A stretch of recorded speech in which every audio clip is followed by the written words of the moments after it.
Welcome विद्यार्थियों। अब तक हमने भक्ति आंदोलन के बारे में पढ़ा। अब हम एक नया चैप्टर पढ़ना चाहेंगे और वो है भारतीय संस्कृति पर इस्लाम का प्रभाव।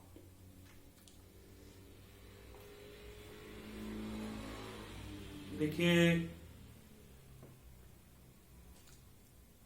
हमने वैदिक संस्कृति, वैदिक धर्म, सिंधु धर्म, इनके बारे में पढ़ा।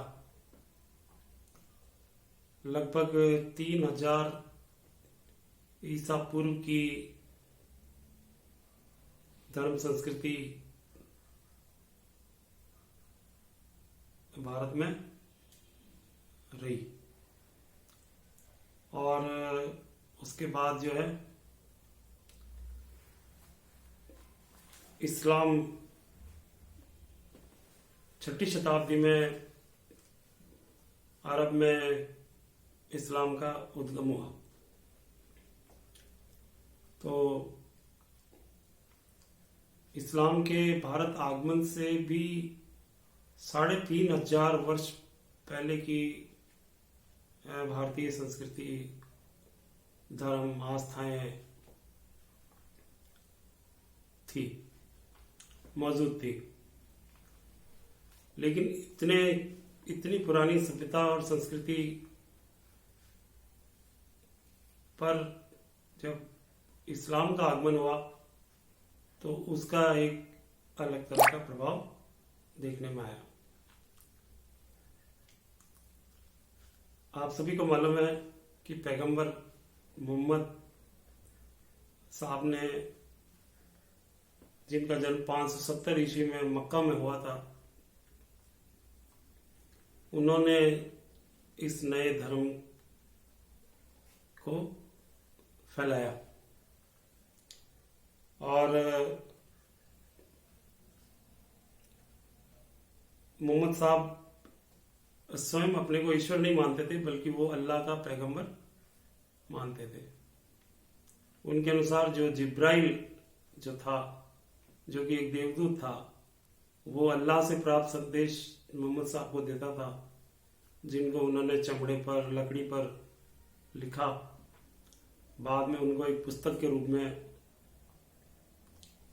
संकलित किया गया, जो कुरान के नाम से प्रसिद्ध हुई, जो इस्लाम की पवित्र पुस्तक मानी जाती है।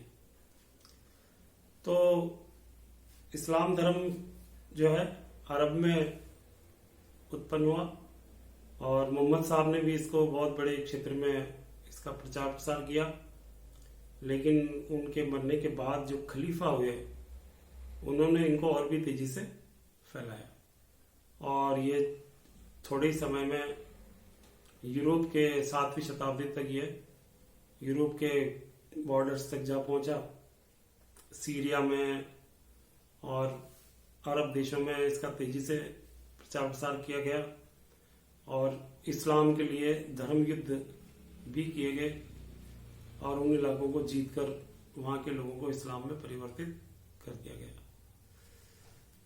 भारत में इस्लाम का आगमन जो है वो 7वीं शताब्दी में माना जाता है। जो इस्लाम की जो शिक्षाएं थी वो बेसिकली बड़ी साधारण और समता मूलक थी, जिसमें अल्लाह में, पैगंबर में दृढ़ विश्वास और कलमा पढ़ना।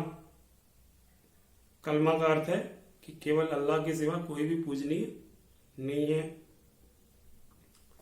इसकी शिक्षाओं में प्रतिदिन 5 बार नमाज पढ़ना, रमजान के महीने में सूर्यास्त के बाद केवल एक टाइम भोजन करना, जिसे रोजा कहा जाता है। जकात, अपनी आय का 40वां हिस्सा दान के रूप में देना ज़कात कहलाता है, और मृत्यु से पूर्व हज यात्रा करना, जो मक्का और मदीना की यात्रा है। मूलतः इस्लाम की यही शिक्षाएं हैं। इस्लाम में कोई भी जाति व्यवस्था नहीं थी, किसी भी प्रकार की ऊंच नीच नहीं थी। बड़े से बड़े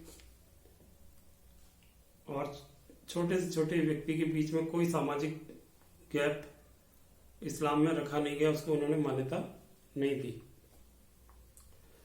तो 732 ईस्वी में मोहम्मद साहब की मृत्यु हुई, और उसके बाद उनके शिष्य जो खलीफा कहलाते थे, उन्होंने इसका बड़ा तेजी से प्रचार किया।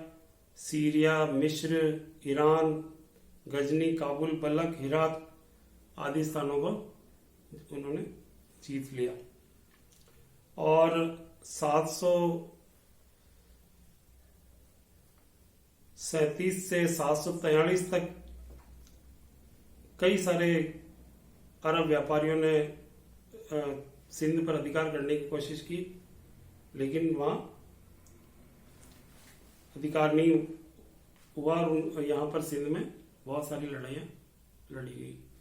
712 ईस्वी में मोहम्मद बिन कासिम, जो कि खलीफाओं का सेनापति था, उसने सबसे पहले सिंध पर अधिकार कर लिया, और लगभग 150 वर्षों तक मुसलमान या इस्लाम के जो आक्रांता थे वो सिंध में ही रहे। उससे आगे वो भारत में नहीं बढ़े। पश्चिमी सीमाओं पर उन्होंने एक राज्य कायम किया।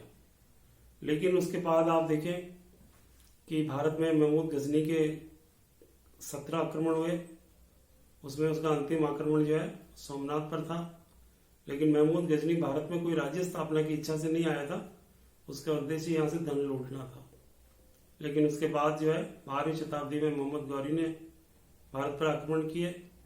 उसने तराइन के द्वितीय युद्ध में पृथ्वीराज चौहान को परास्त किया, और मोहम्मद गौरी के कोई पुत्र नहीं था, लेकिन उसके ही एक गुलाम कुतुबुद्दीन ऐबक ने 1196 ईस्वी में दिल्ली सल्तनत की स्थापना की, और इस तरह से उत्तर भारत में भी इस्लाम का राज्य स्थापित हो गया, और धीरे धीरे ये उत्तर और दक्षिण भारत में फैल गया, और संपूर्ण भारत पर मुसलमानों का अधिकार हो गया।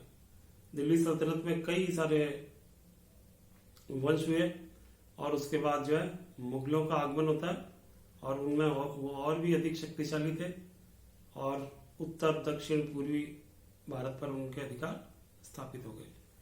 और ये अधिकार तब तक कायम रहे जब तक कि अंग्रेजों ने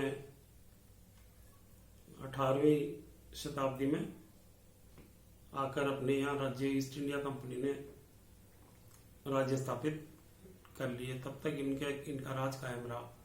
यदि आपने पढ़ा हो तो 1857 की क्रांति में अंतिम मुगल सम्राट बहादुर शाह जफर को अपदस्थ किया गया, उसको कैद करके रंगून भेज दिया गया, और वहां पर मुगल वंश का अंत हुआ। तो संक्षेप में ये मैंने आपको बताया कि किस तरह से इस्लाम का शासन भारत में आगे बढ़ा, और धीरे धीरे पूरे भारत को अपने नियंत्रण में ले लिया। तो जो इतनी पुरानी जो संस्कृति थी भारत की, उस पर इस्लाम के क्या इम्पैक्ट हुए, और ये हमारे को किस दृष्टि में समन्वय दिखा, या उसको हम समन्वय माने, और किस दृष्टि में हम ये माने कि ये दो संस्कृतियों का टकराव भी था। तो इस टकराव से क्या सिंथेसिस पैदा होता है, क्या नई चीज निकल कर आती है, वो इस्लाम का भारतीय संस्कृति पर प्रभाव समझा जाएगा। तो नेक्स्ट लेक्चर में हम इसको एनालाइज करेंगे कि उनका क्या इम्पैक्ट था, और उसने भारतीय संस्कृति को किस प्रकार परिवर्तित किया।